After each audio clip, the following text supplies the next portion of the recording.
Hello, and welcome to Basic HIPAA Training for Covered Entities. My name is Abner Weintraub, and I'll be your instructor for this course. I've been involved with HIPAA for many years, and I've seen it from many sides. I've consulted to business associates and covered entities of every type. I've taught HIPAA to thousands, and I've had the honor of being an expert witness in HIPAA-related legal cases.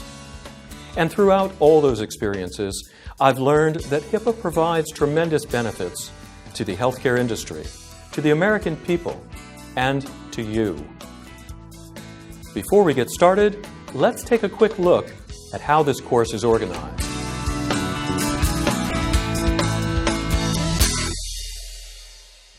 In Section 1, Understanding HIPAA, you'll learn what HIPAA is and what it's all about.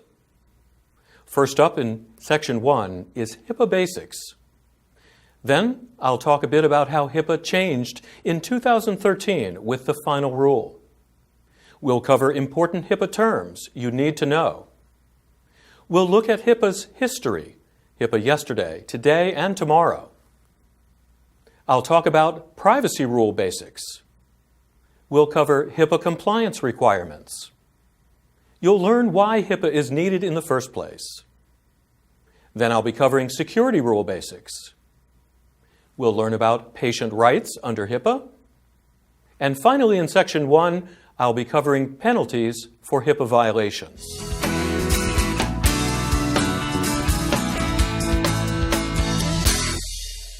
In Section 2, Working with HIPAA, you'll learn how to work safely under HIPAA while protecting confidential patient data and avoiding HIPAA violations. First up in Section 2 is how HIPAA affects you and your job. We'll look at how common HIPAA violations are created. I'll be talking about the HIPAA officer. We'll look at your policies and HIPAA and why they're so important. We'll cover disclosure, do's and don'ts. We'll look at emergencies and HIPAA. We'll cover 3 keys to HIPAA success. And I'll be showing you additional sources for more HIPAA information. We'll wrap up Section 2 with a course conclusion.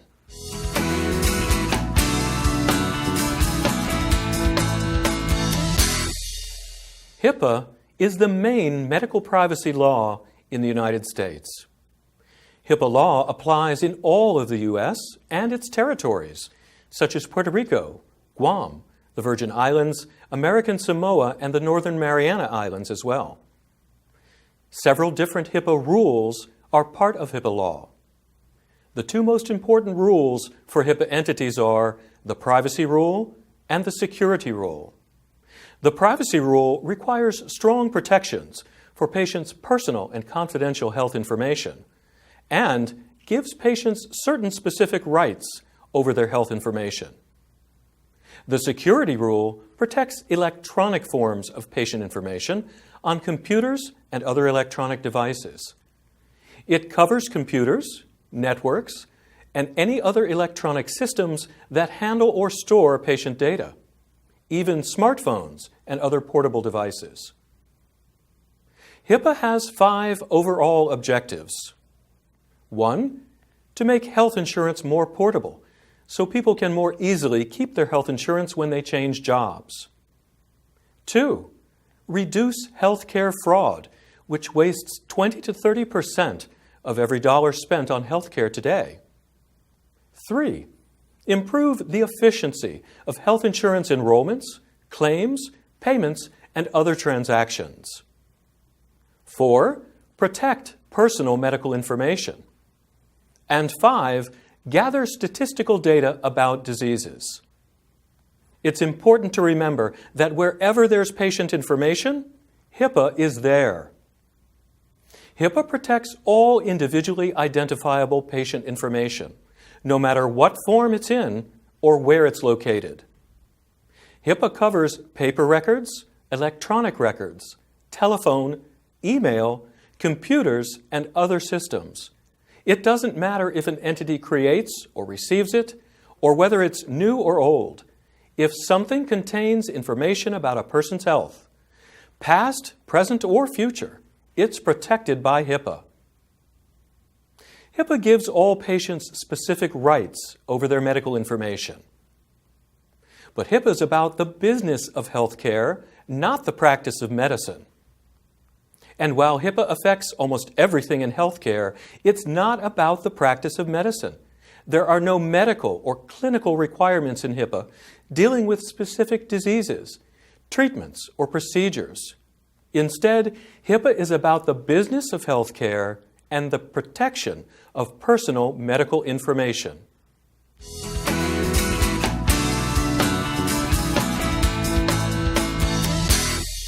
Hippa created many new terms and phrases. I'll be covering only the most important Hippa terms you need to know. First, covered entity, abbreviated CE. This is any entity that is covered by the Hippa regulations and who must comply with Hippa. There are several types of covered entities, including medical providers, such as medical practices, clinics, hospitals, and nursing homes. Health plans are also covered entities. These are health insurance plans and providers. And the third category are clearinghouses. These are firms that translate Hippa transactions, like claims, from one format to another. It's important to note that nearly all medical providers are covered entities and must comply with Hippa.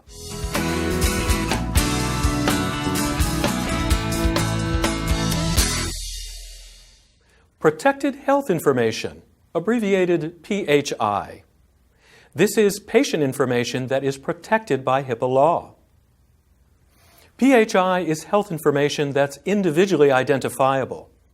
It can be created or received, and it can be in any form, written, recorded, printed, spoken, digital, or on paper. PHI includes medical records and medical billing records.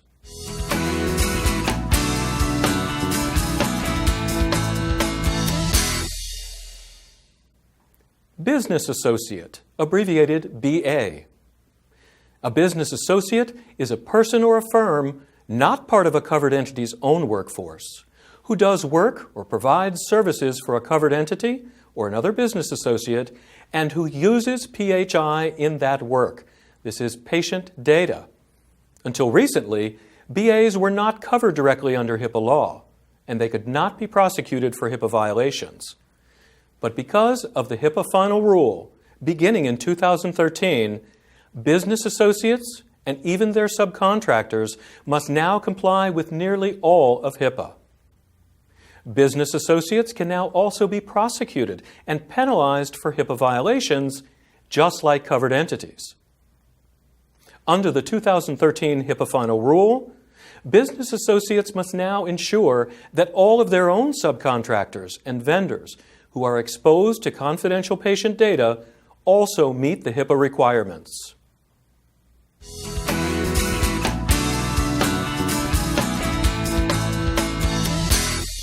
Authorization, abbreviated as auth, sometimes called a release. This is a patient consent or permission form that is clearly defined in Hippa law. Under Hippa, a covered entity is not allowed to use or release protected health information, PHI, except 1, as the Hippa privacy rule permits or requires, or 2, as the patient or their legal representative authorizes in writing with a valid authorization. To be valid under Hippa law, authorizations must contain certain specific terms and statements. They must be written in plain language, and providers must give the person, who is usually the patient, who signed the authorization, a copy if they ask for one.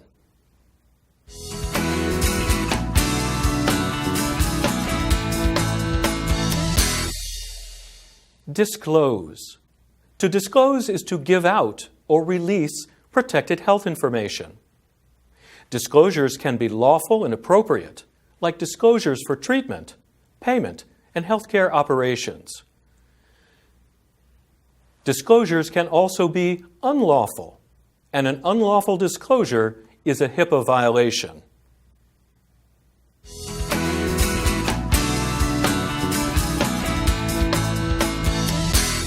Electronic PHI, abbreviated ePHI.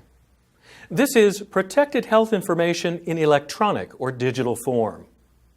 PHI on a computer, a CD, magnetic tape, a hard drive, or a network is PHI. Any patient data on smartphones and other portable devices is also ePHI and must be protected.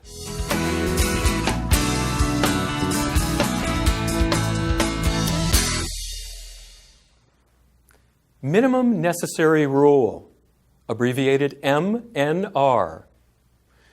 The Minimum Necessary Rule says that for any use, request, or disclosure of PHI, only the minimum necessary information that is actually needed should be used or disclosed.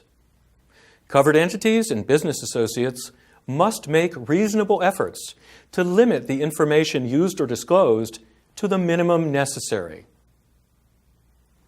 The minimum necessary rule does not apply in 4 particular situations. 1. Uses or disclosures for treatment. 2. Disclosures made directly to a patient of their own PHI or that of their minor children. 3. Disclosures based on a valid authorization. And 4. Disclosures that are required by law. Note that disclosures that are merely permitted by law, but not required by law, must also be kept to the minimum necessary. All other uses and disclosures of PHI should be kept to the minimum necessary whenever possible.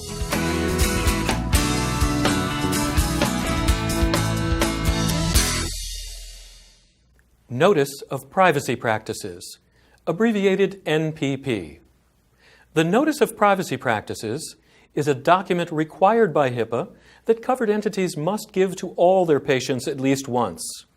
You may have received one yourself the last time you visited a doctor. The NPP tells patients how their protected health information may be used or disclosed. It also tells patients about their Hippa rights and how to use them. Finally, the NPP tells patients how to file a Hippa complaint if they believe their privacy has been violated, or if they believe a covered entity has otherwise violated Hippa.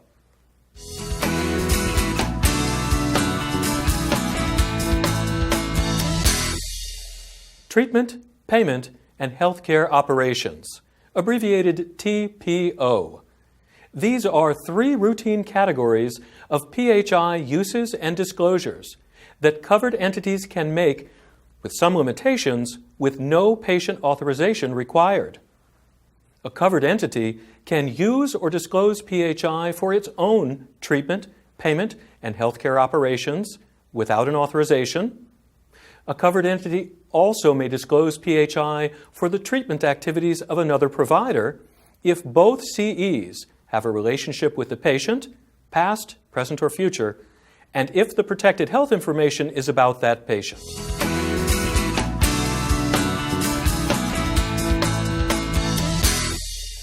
Medical entities first began complying with Hippa in April 2003, when Hippa's privacy rule became effective. Since then, there have been very few major changes to Hippa until fairly recently. The HITECH Act changed Hippa in 2009 and 2010. High-tech changes to Hippa included tougher Hippa enforcement and higher fines for violations, mandatory investigations for willful neglect violations, mandatory fines for willful neglect violations. Patients must be notified when their personal health data is lost, stolen, or compromised. Hippa began to apply to electronic health records due to the HITECH Act. Vendors to healthcare providers had to begin complying with certain parts of Hippa.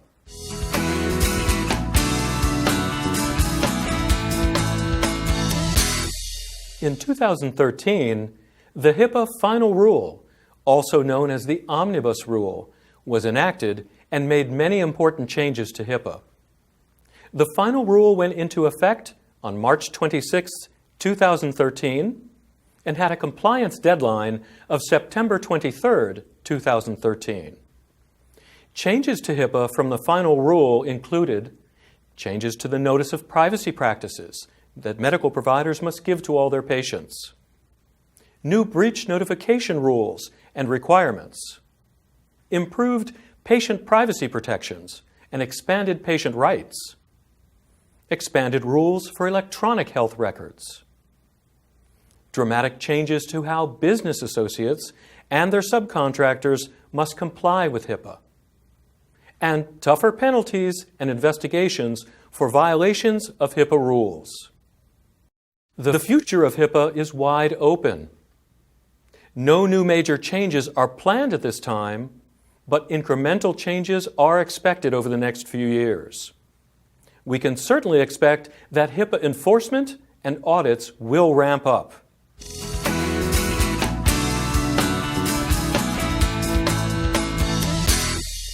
The main purpose of HIPAA's privacy rule is to protect people's personal, private health information, while still allowing the flow of information needed to deliver healthcare services. HIPAA strikes a balance that allows some routine uses of patient information without authorizations, while still protecting people's privacy. HIPAA is flexible and scalable, so different sizes and types of covered entities and business associates can comply with it. The privacy rule restricts PHI uses and disclosures. In general, HIPAA entities may not use or disclose PHI except 1. As the privacy rule permits or requires, or 2. As a patient or their legal representative authorizes with a valid authorization.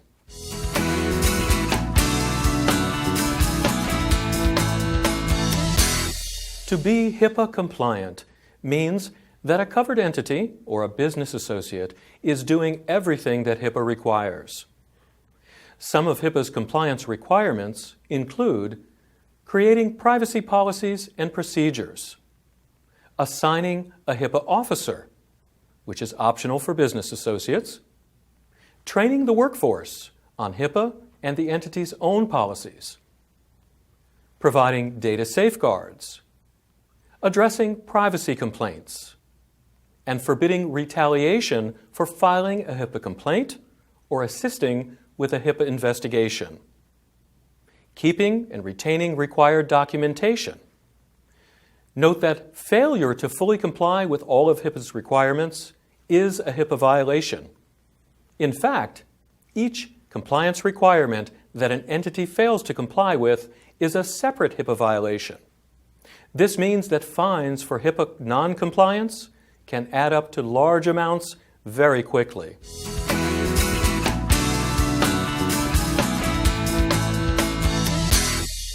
HIPAA is needed for two main reasons.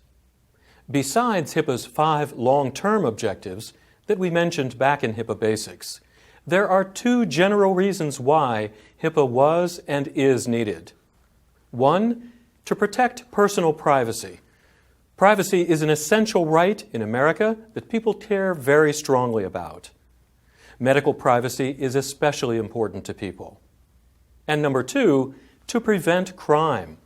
Patient records have value to criminals who use stolen records for identity theft and fraud. Identity theft is a huge and growing problem today, and victims can have their money, credit, and reputation stolen very quickly.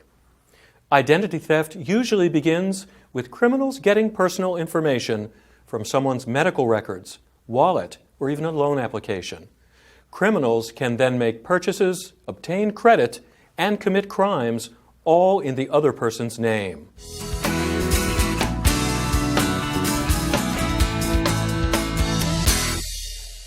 The HIPAA security rule protects ePHI, electronic PHI. ePHI includes all protected health information on computers, networks, the internet, and other electronic devices. This also includes PHI on smartphones and other such portable devices. Regardless of your job, you must protect all types of PHI as you use, transmit, or handle it.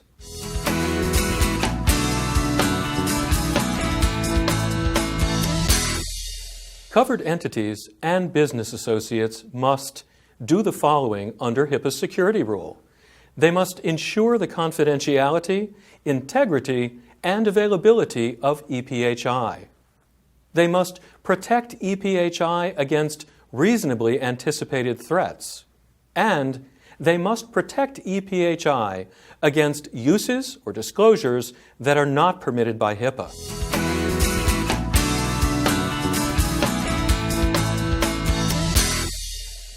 Here are some tips for safe computing and protecting EPHI.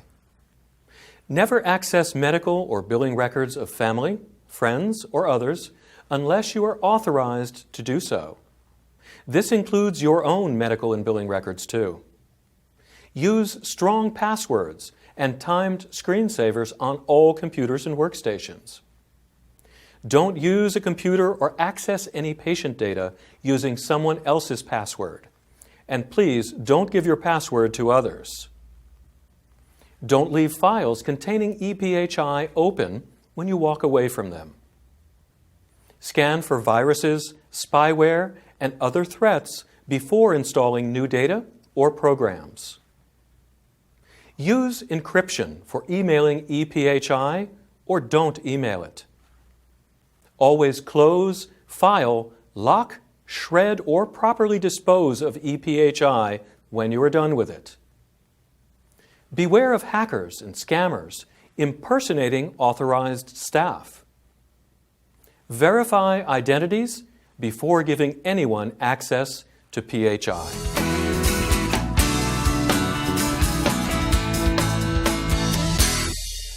HIPAA gives patients specific rights to access and control their medical information. HIPAA gives all patients, including you, the following rights.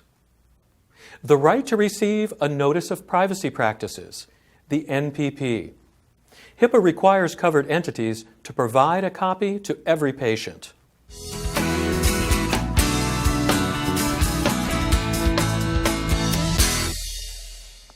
The right to a copy of one's own protected health information. This allows patients to get a copy of their own medical records from their medical providers. Parents and legal guardians are also entitled to get copies of their minor children's PHI.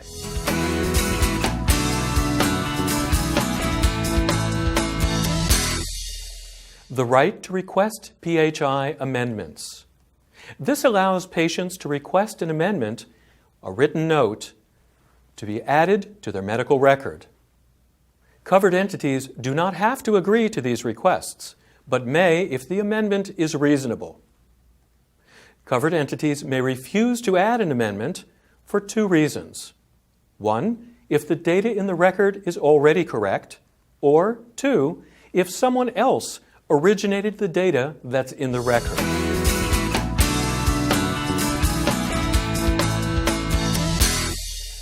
The right to restrict disclosures to others.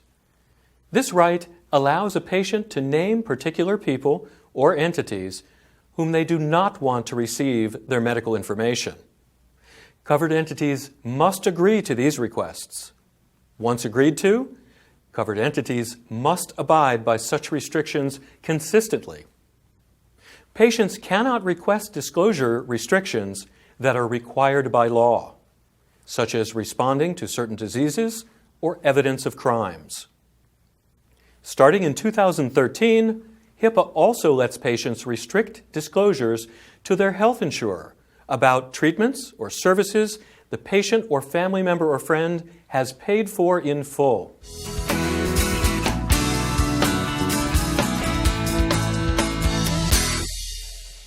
The right to receive PHI by alternate means. This right allows patients to ask providers to contact them at an alternate phone number or address. Two examples are when a patient asks that their mail be sent directly to a post office box and not to their home, or when a patient requests that phone calls go to the patient's cell phone and not to their home or work numbers.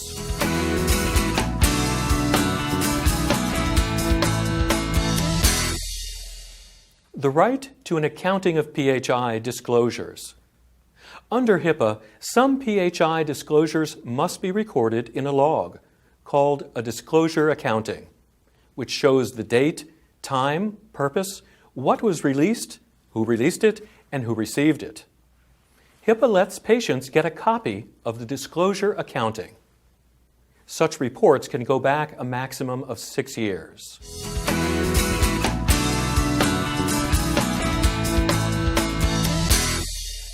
The right to file a privacy complaint. Patients may file a written complaint either with the covered entity where a problem happened or with the OCR, the Hippa Enforcement Authority. Retaliation against a patient for filing a complaint is not permitted. Covered entities must respond to complaints within a reasonable time and must try to reduce any harmful effects created by a violation. Note that anyone can file a Hippa complaint, not just patients.